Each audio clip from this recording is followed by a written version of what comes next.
Bueno, muchas gracias a todas las personas que siguen aquí atentas con esta discusión de ideas. Antes de empezar, por supuesto, tengo que agradecer a los organizadores del evento que hayan considerado que tengo algo relevante que decir y que pueda compartir además discurso con tan destacados compañeros. Saludar a la senadora Angélica La Peña que nos acompaña, a Sintropía y a Demócratas de Izquierda, así como la Universidad del Estado de Morelos, que es sede de este evento. Pues bueno, comencemos pues. Lo que pretendo hacer en esta conversación es arrojar luz sobre lo que permanece oscuro en lo relativo a la izquierda como ideología, la izquierda como proyecto y a la comunicación política que le da sentido a ambas. Empecemos.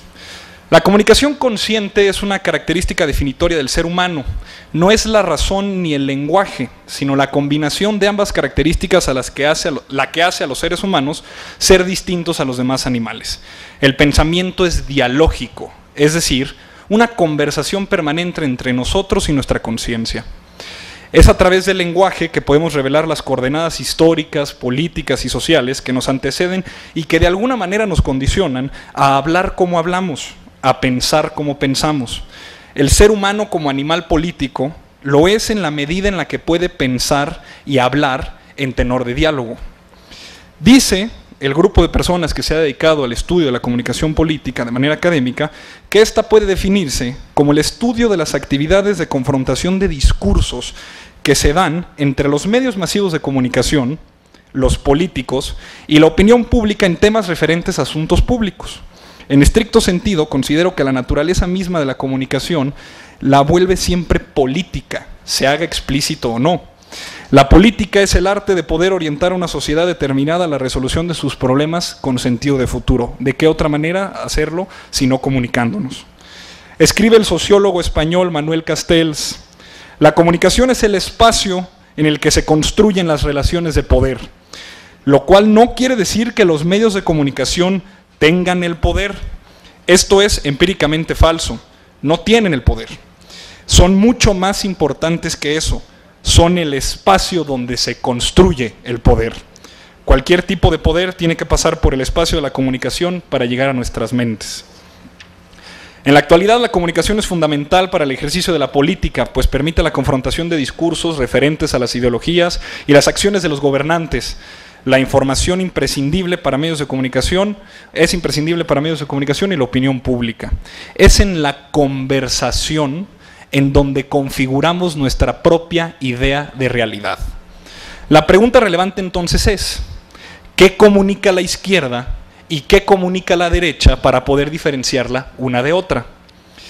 La tradicional distinción que se hace en la teoría política entre izquierda y derecha se encuentra a partir de la diferencia entre la prioridad que se le da a la libertad y a la igualdad.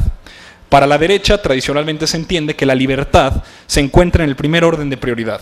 Para la izquierda, es la igualdad la que ocupa el primer puesto. ¿La libertad para qué y a la igualdad para qué? La respuesta es siempre resolver asuntos públicos relativos a la justicia. Esta idea posmoderna y tan arraigada que en las discusiones de salón sobre la distinción entre izquierda y derecha no debe usarse más por considerarse categorías rebasadas y anquilosadas propias de otro tiempo, es falsa. Como también la idea de que no hay que ideologizar la educación por pensarla asociada directamente al dogma o la creencia. Siempre que un régimen autoritario, en donde son coartadas las libertades y todos los individuos son sometidos bajo una dura ley de hierro de silencio y obediencia, y ésta cae y la democracia aflora, se abre siempre paso como una forma de gobierno en donde la sociedad se organiza de manera autoselectiva, dividiéndose en partidos políticos que asumen abierta y plenamente una postura a la que llaman de derecha o de izquierda, con los matices y extensiones que cada uno pueda tener sobre su núcleo ideológico. Pensemos en un ejercicio muy sencillo que permitirá demostrar cómo es que la política y la ideología están siempre presentes en nuestras vidas, y aquí quiero que pongan todos mucha atención porque esto es un ejercicio participativo. A ver, supongamos que hay una flauta cualquiera, y está Hugo, Paco y Luis, por pensar en nombres al azar, que están determinando cómo distribuirse esta flauta. Llega Hugo y presenta el ejercicio, y así como yo, toma el púlpito y se expresa frente al público y dice: señores, esta flauta soy el único que la sabe tocar. Por lo tanto, como soy la única persona que puede darle un uso correcto a esta flauta, yo debo quedarme con ella. Parecería convincente la razón de Hugo, ¿o no? Sí, o no, bueno, también es una trampa porque no les he dicho cuáles son los argumentos de Paco y Luis, ¿verdad? Entonces, Hugo sabe tocar la flauta. Luego dice Paco, no, a ver, espérame Hugo, tranquilo. Yo hice la flauta. Es decir, es por fruto de mi trabajo y por mis habilidades que yo he construido este pequeño pedazo de instrumento y ahora yo me debo apropiar de él. Parece también convincente el fruto de tu trabajo como sentido de propiedad, ¿no? Llega Luis y le dice, no, a ver, Hugo, Paco están muy equivocados. El problema es que, si bien tú la sabes tocar, si bien tú la hiciste, yo soy el más pobre de entre los tres. Y tengo necesidad y no tengo posibilidad de poder comprarme una flauta. Por lo tanto, yo debo quedarme la flauta frente a todos ustedes y los argumentos que han presentado. Hugo, Paco y Luis han presentado argumentos. ¿Quién, y levante la mano por favor, le convence el argumento de Hugo? El que sabe tocar la flauta.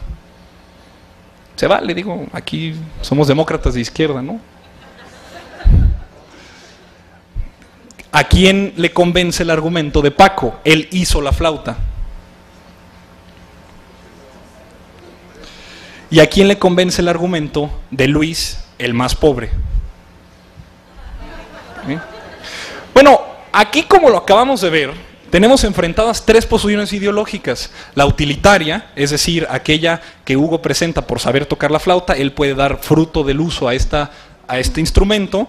Tenemos también la posición libertaria, aquella que dice apropiarse de los objetos a partir de su trabajo y de su fuerza laboral, o una reducción simplista, por favor acéptenmela, del marxismo, es decir, la condición de necesidad que le permite a Luis apropiarse de esta. La ideología está presente siempre y en todo momento, por más que la queramos separar en uno de estos guetos típicos de la posmodernidad que se mantiene ahí aislada y cuidada. La ideología es presente, y la política por supuesto también. No quisiera pensar que nos pusiéramos ahorita a pelear por quién iba a tener la flauta, porque naturalmente el conflicto iba a suceder.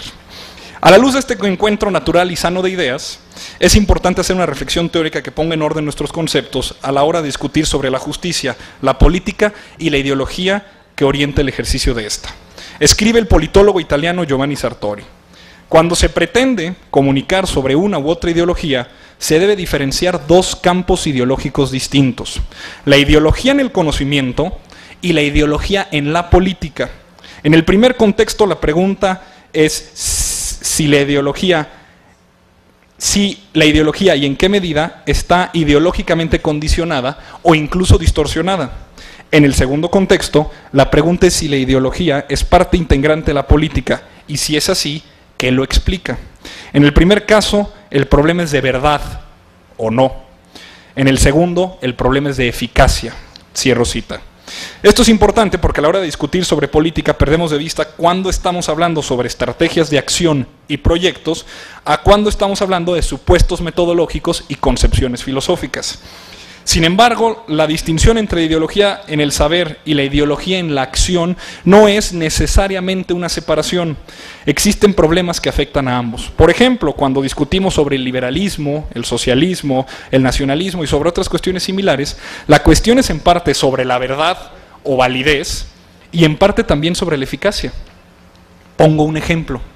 El movimiento Yo Soy 132 comenzó como una afrenta directa a los poderes públicos, un acto de negación, en tanto que pretendía superar y trascender el statu quo, que invocaba la aspiración legítima para construir en México una democracia auténtica, en contraposición a lo que se percibía como una democracia simulada y con velados rasgos de autoritarismo. Esta narrativa contestataria y rebelde, propia de un pequeño grupo de estudiantes de la Ibero, el ITAM y el Tecnológico de Monterrey, logró inspirar y motivar en un amplio sector de la población juvenil en todo el país. En menos de un mes, el movimiento Yo Soy 132 era un fenómeno no solo nacional, sino mundial. A pesar de ser un movimiento con una sólida justificación sobre el por qué y para qué de la movilización, es decir, el sentido ideológico del corpus filosófico que lo sostenía, existe también una discusión sobre la parte política, y aquí es donde yo encuentro siempre un sentido de frustración que muchos no han entendido por qué, pero sigo tratando de presentarlo en el debate público para contestar estas ideas en un ánimo de construcción. La parte política de la ideología es que también esta pudo haberse convertido en el primer movimiento estudiantil en México en consolidar una red nacional. Ningún movimiento estudiantil antes había tenido tal territorialidad, de contralorías ciudadanas que representaran un contrapeso al ejercicio del poder público en materia de derechos humanos y corrupción. La parte ideológica que reclama eficacia a partir de lo que se establece como válido. Yo quiero una democracia auténtica, por lo tanto hagamos un trabajo de acompañamiento de redes y contralorías que puedan estar más allá de la época de la elección, sometiendo al poder público a una vigilancia y una transparencia. Esa era la idea ideológica como proyecto. Puede seguir siendo discutida en términos de la eficacia a partir de los supuestos metodológicos que tomas como válidos, la democracia auténtica o como sea que lo queramos entender. Si piensan en la discusión pública que tenemos, la mayor parte del tiempo lo que observamos son concursos de gritos en la televisión o peleas intestinas en el pleno del Senado o de la Cámara de Diputados. La pregunta es entonces, ¿cuál es el reto a superar de nuestra generación?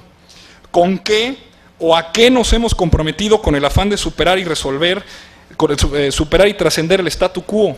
¿Cuáles son las grandes preguntas a resolver? ¿Quién está haciendo qué cosa para lograr qué cambio? En el siglo XX los intelectuales públicos, las universidades, la sociedad organizada y los partidos políticos luchaban contra el totalitarismo, el fascismo, el exterminio políticamente racional de hombres, mujeres y niños, tal y como lo representó el campo de concentración Auschwitz. Nuestro debate público actualmente, comparado con aquel, es una sombra humillante.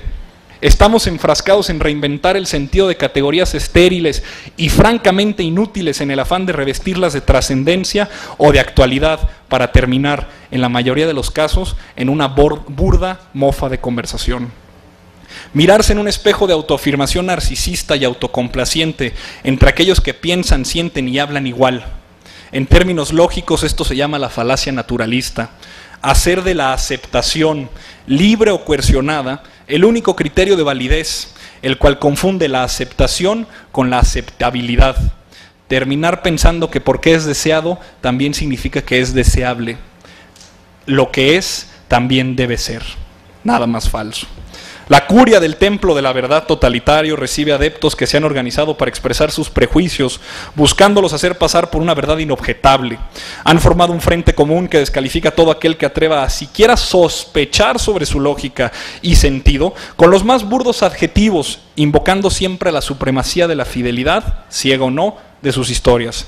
Nadie cree en la palabra de uno mismo, nadie cree en la palabra de nadie, ni siquiera en la de uno mismo. En México, hoy la conversación pública es francamente chafa. Y la responsabilidad recae en quienes han privatizado el discurso, haciéndolo parecer un ejercicio digno únicamente para notables, para expertos o para verdaderos ciudadanos. Recae también en quienes se han visto devorados por la lógica del mercado y han decidido ofrecer sus palabras, le hace reporte o informe, todo a cambio de ser considerado un interlocutor entre las estructuras formales y un sector poblacional. Se invocan espectros conceptuales como la revolución o el pueblo, solo para perderse en un difuso anonimato e imponer una voluntad personal o de facción sobre decisiones colectivas. O se señala con el dedo flamígero de la condescendencia, o a quienes no han desarrollado todavía la suficiente conciencia como para, paradójicamente, pensar y hacer y decir y sentir exactamente lo mismo que aquellos que la demandan. Es esquizofrénico. ¿Qué importa el uso correcto del lenguaje, la construcción responsable de los conceptos, el compromiso público por elevar y por lo tanto mejorar la conversación? Nada de esto parece inmutar a la elegante aristocracia intelectual del país. Escribe el filósofo estadounidense Michael Sandel: si revisamos las discusiones que hemos tenido a lo largo de los años, la brecha de la desigualdad entre los ricos y pobres, la discriminación positiva, el matrimonio del mismo sexo, por debajo de la superficie de esas discusiones, con fervientes pasiones involucradas por todos lados, hay grandes interrogantes sobre filosofía moral y grandes preguntas sobre justicia. Sin embargo, es muy raro cuando articulamos, defendemos y argumentamos sobre esas grandes morales en nuestra política. Cierro cita. La izquierda en México debe salir del esquema teatral en donde sus partidarios parecen actores en escena, siguiendo el mismo libreto marcado por la desgracia y el martirismo. De la misma forma, la izquierda se encuentra atrapada en una falta de creatividad a elevar las causas a rango de identidad. ¿Cuántas veces no hemos escuchado el Frente Democrático de Liberación Nacional por la defensa de los pueblos oprimidos y explotados en resistencia? La comunicación política desde la izquierda recurre por lo general a uno de los dos siguientes modelos. El primero consiste en ocultar la realidad a través de la pretensión de que con buenos deseos, alta moral y suficiente fuerza de voluntad se podrán superar las adversidades de la vida terrenal. El otro modelo, y es el más recurrente, es el de la comunicación hiperrealista, que pretende hacer notar a la sociedad de los males que la aquejan y hacerla reaccionar desde una posición similar a la de un padre preocupado por un hijo. Solo haciéndole saber al pueblo que está jodido es que tomará la conciencia para luchar. Ambos modelos tienden a pervertirse al extremo, llegando al absurdo dogmático de llamar como traidor a quien no comulgue con sus ideas, al no ser un verdadero partidario de izquierda. Ser verdadero o no resulta una premisa dogmática. ¿Cómo falsear que alguien es o no verdadero? Es imposible.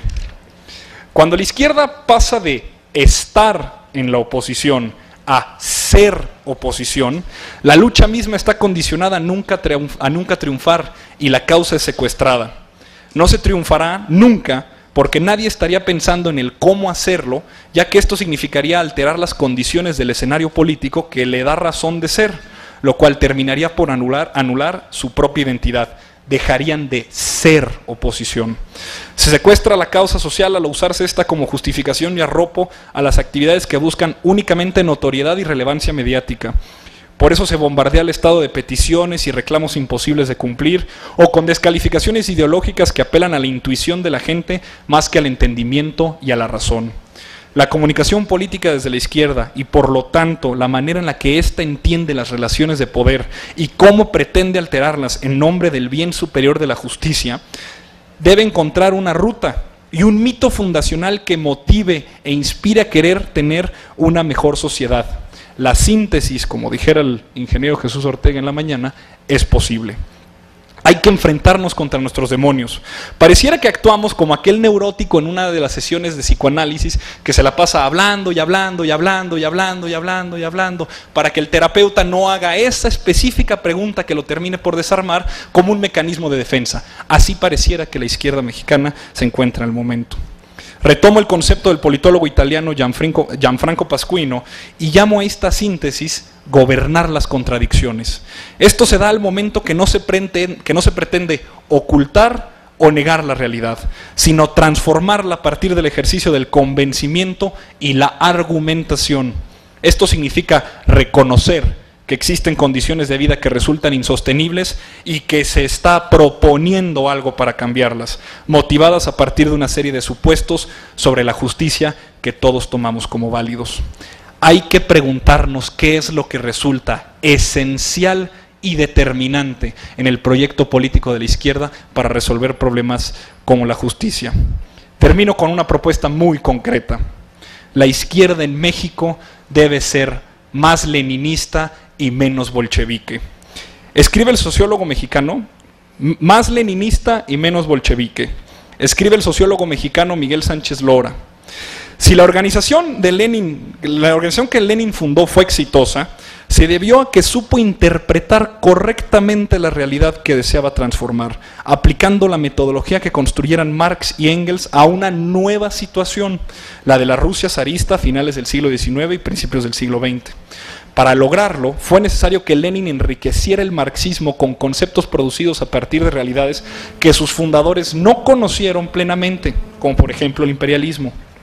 Hoy por hoy, cierro cita, hoy por hoy, los medios masivos de comunicación, el incremento en la expectativa de vida, el desarrollo tecnológico, la hiperespecialización del trabajo, la procuración por la educación superior, el desarrollo y promoción de los derechos humanos como referente último de la política, debemos primero reconocer la realidad que nos rodea para después poder sistematizar un método para cambiarla. Así es como Lenin lo hubiera querido. Muchas gracias.